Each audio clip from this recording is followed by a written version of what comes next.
À chaque fois que je teste un nouveau balai laveur de sol, eh bien il a toujours des fonctionnalités supplémentaires. Et là, Tinko a encore fait très fort avec ce Tinko S7 Flash Dry. Si vous parlez anglais, vous avez peut-être deviné ce que ça veut dire. Sinon, il va falloir regarder la vidéo. Je vous mets évidemment, comme d'habitude, le lien de ce Tinko S7 dans la description. Et puis je vous indiquerai aussi s'il y a un code promo. On va donc procéder au test ultra complet de ce S7 Flash Dry. Si ça vous intéresse, ce genre de test, eh bien il faut vous abonner, cliquer sur la cloche et puis liker la vidéo. C'est quelque chose qui m'aide beaucoup. Allez, je vous fais pas plus attendre, on va regarder ce qu'il y a dans ce carton.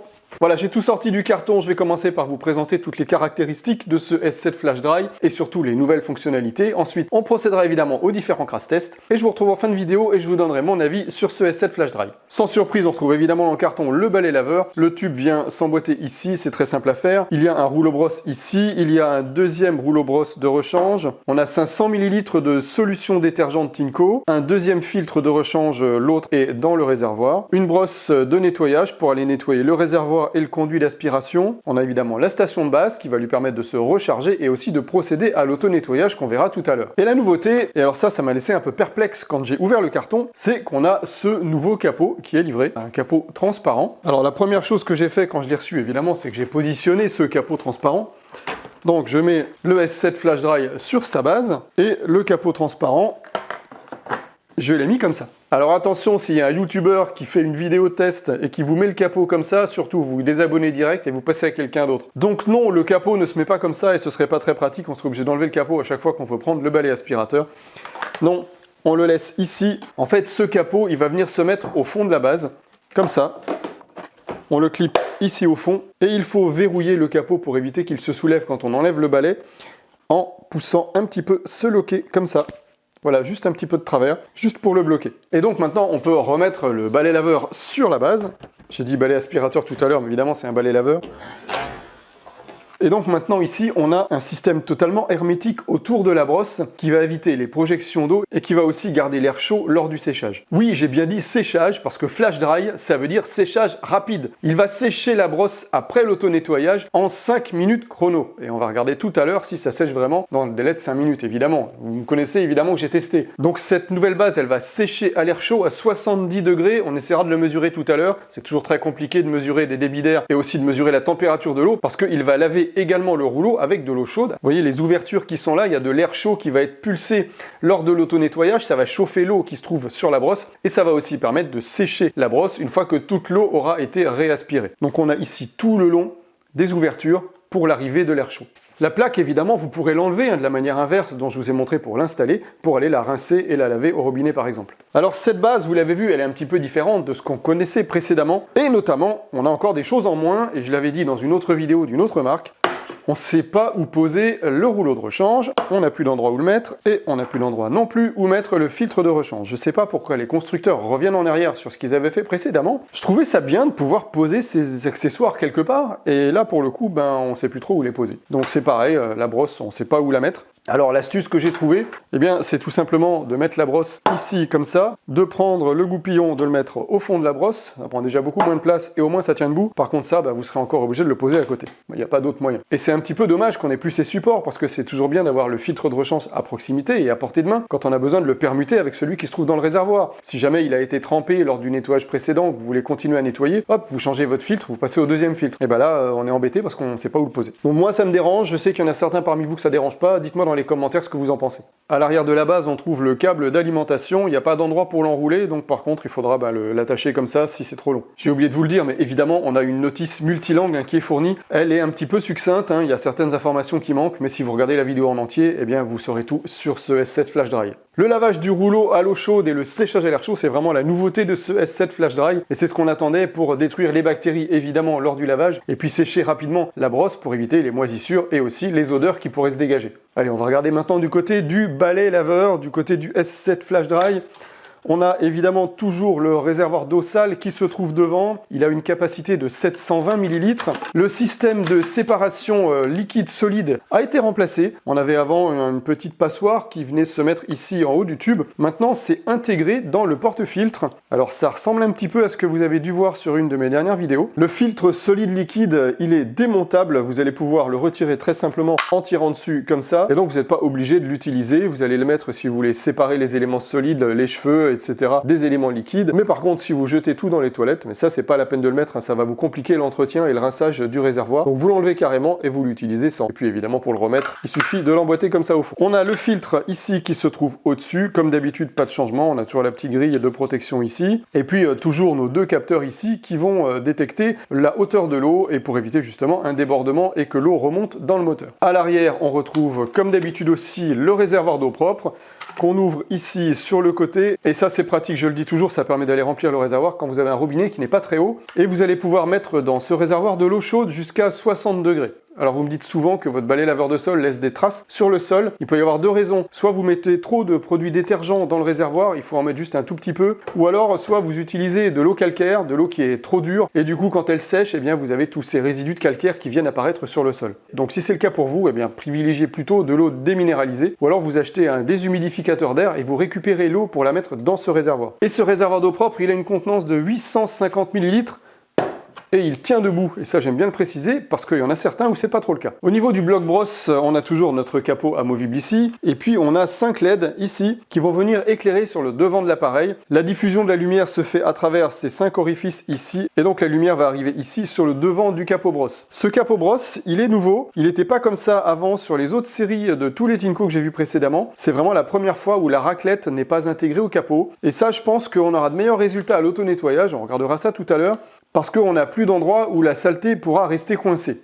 La brosse, très facile à retirer, il suffit de tirer ici, vous voyez qu'on a un petit crochet, et on peut tirer très facilement la brosse sur le côté, ce qui permet de la sortir de l'appareil. Évidemment, vous ne pourrez pas la sortir quand elle sera sur sa base, puisque la base maintenant, vous voyez comme elle est différente, et qu'elle est fermée sur les côtés, vous ne pourrez plus sortir le rouleau quand l'appareil est sur sa base. Mais comme le rouleau va être séché automatiquement après l'auto-nettoyage, eh bien vous n'avez pas besoin finalement de sortir le rouleau, donc c'est logique. Et comme sur maintenant tous les modèles haut de gamme, eh bien on a toujours cette brosse qui va laver bord à bord, très proche du bord gauche et très proche du bord droit. Et c'est important de laver à la fois très proche du bord gauche et très proche du bord droit, parce qu'il y a certaines situations où vous n'avez pas le choix, vous ne pouvez pas mettre l'appareil à l'envers. Donc vous avez certains appareils où vous ne pouvez laver très proche que d'un seul côté. Ben ça c'est un petit peu un inconvénient dans certains cas. Et alors évidemment, comme d'habitude, on testera tout à l'heure à combien de millimètres il va laver proche du bord avec mon test du chocolat que vous connaissez maintenant. La petite nouveauté sur ce rouleau brosse, c'est que maintenant cette partie qu'on avait à la fois sur le rouleau dans l'appareil et sur le rouleau de rechange, eh bien on n'en a qu'une. Vous voyez que le rouleau de rechange, on ne l'a pas. Il suffit simplement de la déboîter en tirant dessus et de le mettre en place sur l'autre rouleau. C'est très simple à faire. Quand on le fait pas d'une main, on y arrive.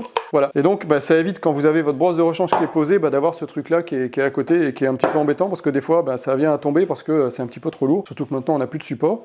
Donc voilà, c'est la petite nouveauté de ce S7 Flash Dry. Et puis, n'oubliez pas que ce type d'appareil ne permet pas de laver les moquettes. Pour laver les moquettes, il y a un appareil de chez Tinko. Je vous le mets ici dans le coin. Celui-ci, il ne lave que les sols durs. Tout simplement parce qu'il n'est pas capable de sécher le sol. Donc, il va vous laisser vos moquettes et vos tapis trempés. Donc, c'est pour ça qu'il est uniquement adapté au sol dur. De plus, la brosse, elle est complètement douce, mais malgré tout, elle gratte bien les sols durs, mais elle n'est pas du tout adaptée pour nettoyer un tapis. Pour nettoyer un tapis, il faudrait des poils de brosse type poils de brosse à dents qui soient intégrés dans la brosse, et là, c'est pas le cas. Pour faire arriver de l'eau propre sur la brosse, eh bien, vous avez 8 buses ici, tout le long, qui vont envoyer l'eau propre sur la brosse. Donc la brosse va être alimentée en eau propre, elle va tourner vers l'avant, elle va récupérer la saleté qui se trouve sur le sol. Et puis sur le dessous de l'appareil, ici, vous avez une languette ici qui va frotter la brosse pour récupérer l'eau sale, pour qu'elle soit aspirée ici dans le trou d'aspiration. La différence avec le S7 Pro, c'est que cette languette, elle n'est plus montée sur ressort, elle était auparavant intégrée dans le capot brosse. Maintenant, elle est fixe. Donc on verra tout à l'heure si ça récupère quand même l'eau sale correctement, et notamment les gros débris, on regardera ça tout à l'heure dans le crash test. Donc ce système fait que vous lavez toujours vos sols avec de l'eau propre et aussi un rouleau propre, puisqu'il va s'auto-nettoyer en permanence pendant que vous lavez votre sol. Évidemment, puisqu'il tourne en permanence, vous envoyez de l'eau propre, vous lavez, vous réaspirez automatiquement l'eau sale, il y a toujours de l'eau propre qui arrive, et votre rouleau de cette manière-là, eh bien il reste quasiment tout le temps propre, sauf évidemment si vous aspirez du ketchup, de la sauce soja, des trucs vraiment qui tâchent. Sur le dessous de l'appareil, on retrouve ici la languette caoutchouc qui va récupérer la saleté sur le sol. On retrouve les deux petites roulettes comme d'habitude pour le devant du rouleau brosse. Et puis on retrouve ici 2 roues à l'arrière. Et vous entendez qu'il y a un moteur dans ces roues évidemment, puisque le S7 Flash Dry, tout comme le S7 Pro, est équipé du système Smooth Power. Le système Smooth Power, eh bien, il vous aide à déplacer l'appareil, que ce soit en marche avant ou en marche arrière. Vous avez une assistance électrique dans les roues, comme la direction assistée d'une voiture. Quand vous avancez, ça vous aide à avancer. Quand vous reculez, ça vous aide à reculer. Donc l'appareil devient tout de suite plus léger. Au niveau de la batterie, sur ce S7 Flash Dry, on a une batterie de 3900 mAh qui vous donnera environ 40 minutes d'autonomie. J'ai ajouté ce protocole de test maintenant à mes tests de balai laveur. Je vais donc mesurer tout à l'heure l'autonomie réelle de cet appareil. Le temps de charge, il est entre 4 et 5 heures. Et Tinko annonce qu'il a multiplié par 3 la durée de vie de sa batterie par rapport à certaines batteries concurrentes. On a comme d'habitude la synthèse vocale. Mise sous tension en cours. Mode auto. Et on a 3 modes de nettoyage. On a, comme vous l'avez entendu tout de suite, le mode automatique. Le mode automatique, il utilise le capteur iLoop qui se trouve dans l'appareil et qui mesure la saleté de l'eau pendant qu'elle remonte dans le réservoir d'eau sale. Plus l'eau est sale et plus l'aspirateur va augmenter sa puissance d'aspiration et plus il va envoyer une quantité d'eau supplémentaire dans la brosse pour mieux nettoyer le sol. Et ce mode automatique associé au capteur iLoop, eh bien l'avantage c'est que vous allez consommer moins d'énergie puisqu'il ne va pas se mettre en puissance maximum quand il n'y en a pas besoin, il va se mettre uniquement en puissance maximum quand le sol est sale. Et donc là on augmente évidemment l'autonomie de l'appareil puisqu'on économise la batterie tout simplement grâce à ce capteur iLoop. Et cette détection automatique iLoop, on va la voir également visuellement sur l'écran. Le cercle bleu va devenir orange ou rouge en fonction de la saleté du sol et quand il va redevenir bleu, ça veut dire que votre sol est propre, je vous le montrerai tout à l'heure. Le deuxième mode, c'est le mode max. Mode max. Le mode max, il met le moteur d'aspiration à sa puissance maximum et il envoie le maximum d'eau sur le sol. Ça, c'est quand vous aurez vraiment des taches incrustées ou de gros débris sur le sol. Et ensuite, on a le mode aspiration. Mode aspiration. Alors attention, je vous vois venir, parce que je vous connais. Le mode aspiration, ça sert pas du tout à aspirer à sec. Le mode aspiration, c'est pour récupérer un liquide que vous auriez renversé sur le sol ou éventuellement pour sécher votre sol. Moi, ce mode-là, je m'en sers souvent pour sécher mes parquets parce que j'ai pas envie que l'humidité résiduelle reste trop longtemps sur mes parquets. Donc, ce que je vais faire, c'est que je vais repasser à la fin de mon nettoyage rapidement sur le parquet pour récupérer le maximum d'eau qui se trouvait sur le sol, même si en mode automatique, il laisse vraiment une très fine pellicule d'eau. Et donc, vous l'avez vu, on n'a que 3 modes. On n'a plus le mode d'électrolyse de l'eau qu'on avait sur le S7 Pro. Je vous reparle de ça dans la conclusion. Vous avez vu cet affichage, il est vraiment magnifique. Les affichages Tinko, ils sont toujours superbes. On est évidemment pas au niveau du S7 Pro avec son écran animé, mais franchement, on a quelque chose de visuellement très attractif. On a évidemment le niveau de batterie qui s'affiche sur l'écran. On a le petit logo Wi-Fi puisqu'il peut se connecter à Wi-Fi sur l'application, je vous montrerai tout à l'heure. Et puis on va avoir différents indicateurs, bac d'eau sale plein, bac d'eau propre vide, etc. comme d'habitude. On peut évidemment changer la langue. Il suffit d'appuyer sur le petit bouton qui se trouve en haut. Il faut faire un double clic pour changer de langue, un clic court pour augmenter ou baisser le volume. Et ça, J'achète. et ça, si vous ne voulez pas le faire par ce bouton-là, on peut aussi le faire par l'application. Deutsch. Italiano. Espagnol. English. Français. Voilà, je pense qu'on va rester en français, ce sera aussi bien. Voilà, vous en savez plus maintenant sur les caractéristiques, fonctionnalités et nouvelles fonctionnalités de ce S7 Flash Dry. On va maintenant procéder aux différents crash tests. Je vais également faire les différentes mesures habituelles et puis on se retrouve en fin de vidéo. Je vous donnerai mon avis, les points positifs et les points négatifs sur ce S7 Flash Dry.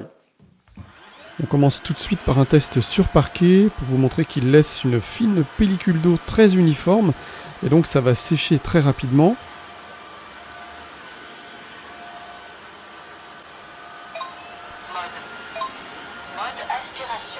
Ici je passe en mode aspiration, ça me permet de récupérer encore plus l'humidité qui se trouve sur le sol.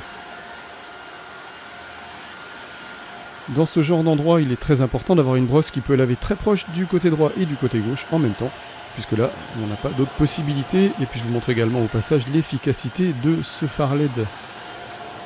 Ici, j'ai mis du chocolat en poudre, vous voyez, sur le bord gauche et le bord droit, vraiment à ras du bord. C'est pour vous montrer qu'il est capable d'aspirer vraiment à ras du bord, et on verra tout à l'heure jusqu'où il est capable de laver.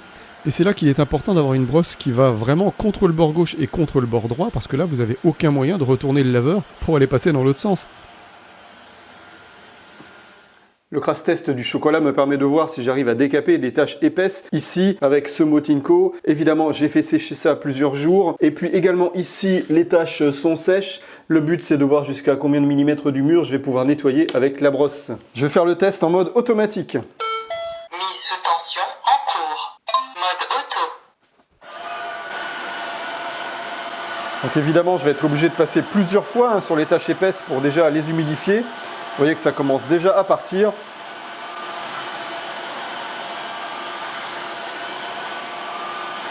Donc on voit vraiment que l'appareil frotte le sol, puisqu'on arrive à décaper ces taches qui étaient séchées depuis plusieurs jours. Voilà, c'est quasiment fini. Il a fallu simplement de quelques allers-retours pour en venir à bout. On va maintenant voir le long du mur.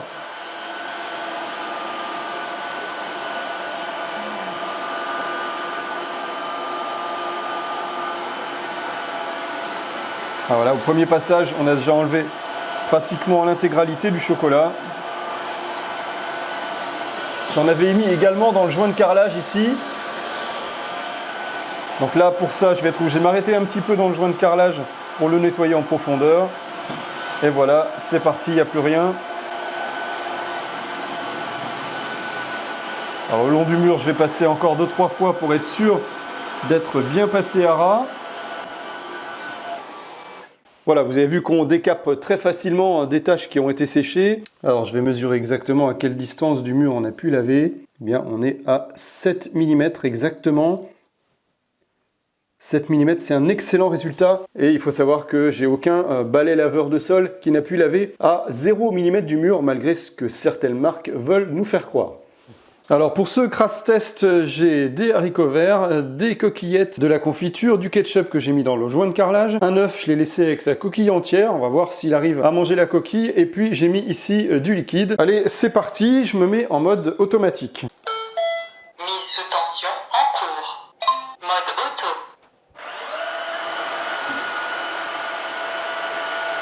Alors je passe doucement, hein, parce que comme il y a pas mal de débris à ramasser, il faut qu'il ait le temps évidemment de tout ramasser.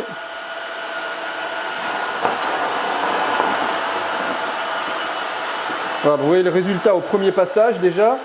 Alors ce qu'on fait toujours, c'est qu'on revient toujours par le côté, on repasse toujours en marche avant sur des grosses traces pour ne pas salir le dessous de l'appareil. Deuxième passage, on y est presque.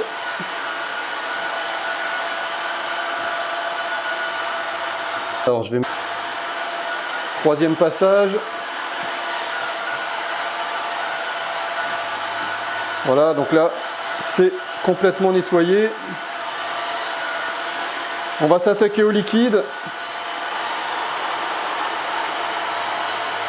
Et vous voyez que le capteur iLoop détecte une grande quantité de saleté, il passe au rouge. Et il va revenir au bleu quand le sol sera propre.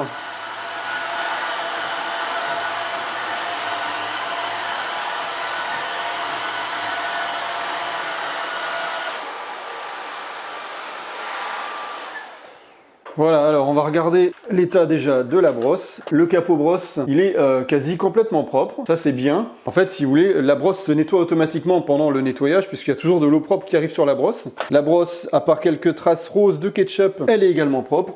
Ah, alors là, il y a les œufs qui sont restés ici. La brosse, vous voyez, elle est restée propre. On a les coquilles d'œufs, hein. Je les avais laissées entières exprès. Bah, elles ne sont pas passées parce qu'elles n'ont pas pu être broyées. Évidemment, il n'y a rien qui permet de broyer les éléments solides. Ils sont juste aspirés. Donc là, les coquilles d'œufs, elles ont forcément pas passé. Je vais laisser celles qui sont là au fond. On verra si elles s'en vont à l'auto-nettoyage. Sinon, le reste de l'appareil, lui, il est propre. On va regarder en dessous. Voilà, c'est propre, hein. C'est pour ça que je vous dis de toujours passer en marche avant, parce que sinon, vous risquez de salir le dessous de l'appareil, hein, puisqu'on a ici la languette qui ramasse la saleté. Si vous passez dans le mauvais sens, ben, la saleté va rester du côté où il n'y a pas la brosse. Allez, je remets ça.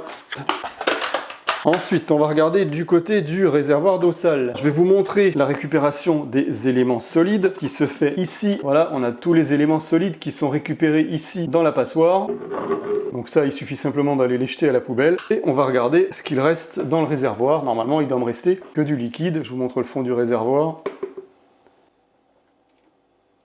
Voilà, c'était vraiment sale, évidemment. Voilà le fond du réservoir. Il y a quelques petits éléments solides, hein, qui sont encore là. Des petits morceaux d'haricots verts qui ont réussi à passer à travers. Mais je récupère une majorité de liquide. Donc là, évidemment, il y a une partie qui va à la poubelle, le solide, une partie qui va dans l'évier, le liquide. Mais vous pouvez évidemment, si vous le souhaitez, mettre tout dans les toilettes. C'est à vous de voir. Allez, on se retrouve à l'auto-nettoyage. Donc après ce crash test, on va procéder à l'auto-nettoyage. On voit mes coquilles d'œufs, hein, qui sont ici. J'y ai pas touché. Je remets le rouleau, le capot. Le capot, vous voyez, qui est un petit peu sale. On va voir s'il ressort un petit peu plus propre. Je le mets sur sa base. En cours de chargement, veuillez vider et nettoyer le réservoir d'eau sale pour éviter les odeurs indésirables. Donc ça c'est fait, j'ai vidé le réservoir, j'appuie sur le bouton d'auto-nettoyage. L'auto-nettoyage chauffé est sur le point de commencer. Trempage du rouleau brosse. Donc là vous avez de l'eau propre qui arrive sur le rouleau. Ensuite le rouleau tourne et l'eau est réaspirée.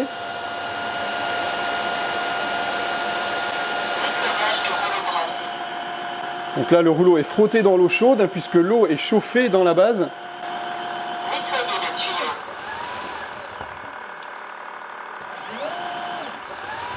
L'eau est réaspirée.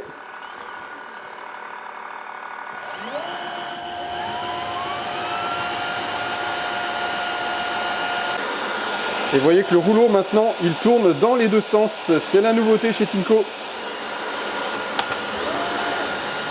Le séchage à chaud va durer 5 minutes. Et voilà, on a maintenant le séchage qui commence. Ça dure 5 minutes. Et le fait qu'on ait ici maintenant un caoutchouc tout autour de la brosse, une protection, qui conserve vraiment la température de l'air chaud à l'intérieur de la brosse. La double rotation pendant le séchage permet de sécher vraiment les poils de la brosse dans les deux sens et de récupérer le maximum d'eau et donc surtout d'éliminer le maximum d'eau de la brosse. Nettoyage automatique terminé. Veuillez vider et nettoyer le réservoir d'eau sale pour éviter les odeurs indésirables. Alors, on va regarder tout de suite si la brosse est sèche. En tout cas, elle est chaude. Je mets mon sopalin. De quel côté on va mettre de celui-là? Allez, j'appuie fort. Réaliser sans trucage. Hein. Évidemment, j'ai coupé la séquence puisque ça durait 5 minutes. Alors, je ne sais pas si vous voyez. On va réduire les ISO. Hop. Voilà. Eh bien, il n'y a pas une seule trace d'eau sur la brosse. Elle est vraiment sèche en profondeur. De ce côté-là, le séchage est réellement super efficace et pourtant ça ne dure que 5 minutes. Et évidemment, ça fait beaucoup de bruit pendant 5 minutes, mais au moins, voilà, au bout de 5 minutes, vous avez une brosse qui est totalement sèche. Dans le réservoir d'eau sale, ça valait le coup, je pense, de faire un auto-nettoyage. Hein, quand on voit ce qu'il y a dedans, voilà, l'eau est vraiment sale. J'ai quelques coquilles d'œufs qui sont là. Donc logiquement, eh bien, mes coquilles d'œufs qui étaient au niveau de la brosse, elles ne doivent plus y être. Effectivement, voilà, tout est propre à l'intérieur, il n'y a plus aucune saleté. La brosse, évidemment, totalement propre. Elle est un poil humide, alors vraiment un poil, c'est le cas de le dire, un poil de brosse. Mais globalement, allez, je dirais, elle est 98% sèche. Ça, c'est vraiment bien, ça va éviter les mauvaises odeurs. Vous allez pouvoir laisser la brosse dans l'appareil, vous n'avez plus à vous en occuper. Et le capot brosse, lui, eh bien, il est propre aussi. Alors, il est propre, oui et non, parce qu'en fait, ce qu'il y a là, on a des résidus de poils de brosse, parce qu'en fait comme la brosse est neuve, ben, elle a laissé quelques poils, je sais pas si vous voyez bien avec le focus de la caméra, voilà, mais vraiment il n'y a plus de saleté dessus, hein, il n'y a plus rien, et c'est ce qui est bien avec la double rotation, c'est que le fait que la brosse tourne dans l'autre sens, les poils se relèvent, et ils viennent frotter le capot brosse, ça c'est super. Le fond de la base, lui, il est propre, tiens je vais mettre un coup de thermomètre pour voir, on a 48 degrés, et encore j'aurais dû regarder tout à l'heure juste après la fin du séchage, 49 degrés ici, donc on a vraiment un séchage à l'air chaud et l'eau qui se trouve dans la base lors de l'auto-nettoyage, elle est chauffée également par ce flux d'air chaud. Je vais relancer un cycle d'auto-nettoyage et je vais essayer de mesurer la température de l'eau. Donc je vais essayer de l'arrêter en cours de cycle pour aller faire cette mesure. Voilà, là j'ai de l'eau au fond. L'eau qui se trouve au fond, elle n'est pour l'instant qu'à 25 degrés et pourtant la grille d'air chaud, elle est déjà à 46 degrés. Ici, la brosse est à 27 degrés. Alors, je n'arrive pas à mesurer la température de l'eau chaude. En fait, ce qui se passe, c'est que l'eau arrive en fait sur le rouleau ici. Le rouleau tourne et l'air chaud qui arrive devant. Donc, en fait, l'air chaud chauffe la brosse pendant que l'eau froide descend sur la brosse, ce qui fait qu'on n'arrive pas finalement à avoir une température très chaude sur la brosse pendant le lavage. Donc, on ne peut pas considérer ici qu'on a réellement un lavage à l'eau chaude puisque l'eau est simplement chauffée par le flux d'air. Donc, c'est pas suffisant pour chauffer à la fois l'eau et la brosse mouillée par l'eau froide. Pendant le séchage, vous avez de l'air chaud qui sort ici, qui est pulsé par la base et qui donc traverse la brosse, ressort ici et est ensuite aspiré en haut ici. Donc ça passe à travers le réservoir. Le côté de la base, vous voyez, est à presque 40 degrés à cet endroit-là. Et à l'intérieur de la base, on a une température de 54,5 degrés. Donc on a effectivement un séchage à l'air chaud, pas de souci de ce côté-là. Voici donc mon nouveau protocole de test. Ça me permet de tester à la fois l'autonomie de la batterie, l'autonomie du réservoir d'eau propre et l'autonomie du réservoir d'eau sale. Pourquoi je fais des mouvements de va-et-vient plutôt que de le laisser en statique? Parce que tout simplement ce modèle est équipé du système Smooth Power avec ses roues qui sont motorisées. Donc je bouge volontairement pour faire fonctionner le moteur électrique des roues de l'appareil. Le système Smooth Power, vous voyez que les roues, si je soulève l'appareil, elles continuent de tourner.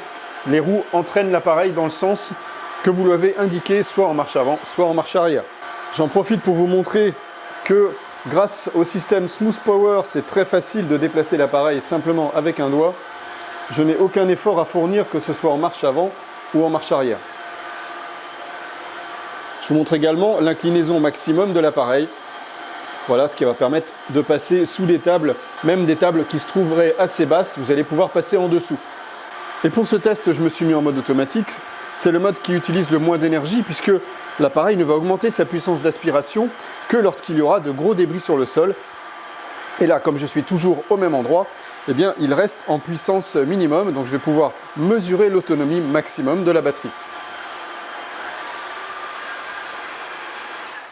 Voilà, l'appareil vient de s'arrêter. Hop, j'arrête le chrono. Alors avant de vous donner le résultat de l'autonomie de la batterie, on va parler de l'autonomie des réservoirs d'eau.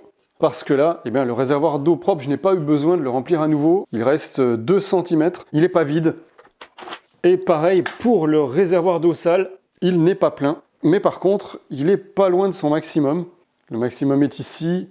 Voilà, il est allé 5 mm en dessous du maximum. Donc là, ça c'est très bien parce que ça permet en une seule charge de batterie de ne pas avoir besoin de recharger en eau. Alors maintenant, je vais vous montrer le résultat de l'autonomie. Voilà, on arrive à 40 minutes et 57 secondes. Donc la promesse de Tinko est tenue puisque Tinko annonce une autonomie de 40 minutes sur cet appareil. Donc on peut faire confiance à Tinko pour la mesure de l'autonomie. Franchement, c'est vérifié à 1 minute près. J'ai mis un petit peu de temps à couper le chrono. J'ai perdu un petit peu 10-15 secondes. Mais voilà, de toute façon, on est au-dessus des 40 minutes et c'est ça l'important. Allez, on va regarder l'application de ce Tinko S7 Flash Dry. Alors c'est l'application Tinko sur laquelle vous pouvez enregistrer différents appareils. Donc là, vous voyez que moi j'ai un Carpet One Spot qui est déconnecté et un Pure One Station Pet et j'ai donc le S7 Flash Dry ici en bas. Donc on va rentrer dedans, on voit en haut le niveau de batterie, réservoir d'eau propre ordinaire, eau sale ordinaire, rouleau brosse ordinaire. Ordinaire, ça veut dire que tout est normal. Le mot est mal traduit, je pense, du chinois ou de l'anglais. Ensuite, ici dans mode d'appareil, on peut régler le volume de la voix de l'appareil, on peut couper le son de l'appareil, on peut activer ou désactiver ici la lampe LED de la brosse. On peut régler ici le capteur iLoop en fonction de si vous utilisez du détergent ou de l'eau sans détergent. Et ici en bas, c'est la vitesse du Smooth Power, c'est l'assistance des roues. Donc vous allez pouvoir régler sur une vitesse maximum, une vitesse moyenne ou une vitesse lente. Moi je préfère la vitesse lente. Ensuite à droite de mode d'appareil, j'ai quelques réglages. Je vais pouvoir régler la puissance d'aspiration de l'appareil. Je peux régler aussi sa puissance d'aspiration en mode max ici. Je peux régler le volume de pulvérisation d'eau en mode maximum. Soit je veux un petit peu d'eau, soit j'en veux beaucoup. Ici mode eau uniquement, j'ai pas trouvé ce que c'était. En dessous il y a une puissance qui doit être en rapport avec ça et un volume de pulvérisation. Voilà, ça je sais pas ce que c'est. Si il y en a parmi vous qui ont des idées, qui ont déjà cet appareil, je vous invite à me l'indiquer. Et ensuite en bas à droite, on peut avoir des rapports d'usage. Donc là on voit les différents nettoyage intelligent, mode automatique. Voilà, il y a quelques statistiques. Personnellement, moi, je m'en suis jamais servi sur les appareils Tinko. Je me sers jamais de l'application, mis à part pour faire les réglages que je vous ai montré juste avant. Donc on voit, voilà, les nettoyages qui ont été effectués. Donc évidemment, comme j'ai fait tous mes tests ce vendredi, c'est pour ça qu'on a un pic de test où j'ai utilisé 6 fois pour une durée totale de 45 minutes. Et ici, on voit la répartition des différents modes utilisés. Et puis en haut à droite, on a ce petit losange. Vous allez pouvoir ici changer le nom de l'appareil, consulter le manuel utilisateur, mettre à niveau le logiciel, changer la langue. On peut le faire directement sur l'appareil avec le bouton et puis télécharger les animations. Ça, c'est les animations qui vont arriver sur l'écran principal ici quand vous allez avoir votre réservoir qui est plein, etc. Voilà, c'est tout ce que permet l'application. Personnellement, comme je vous le disais, moi, je ne me sers pas des applications sur les balais laveurs de sol. Si vous avez apprécié les tests effectués sur ce S7 Flash Dry, eh bien, il faut liker la vidéo. C'est peut-être un détail pour vous. Et pour moi, ça veut dire beaucoup.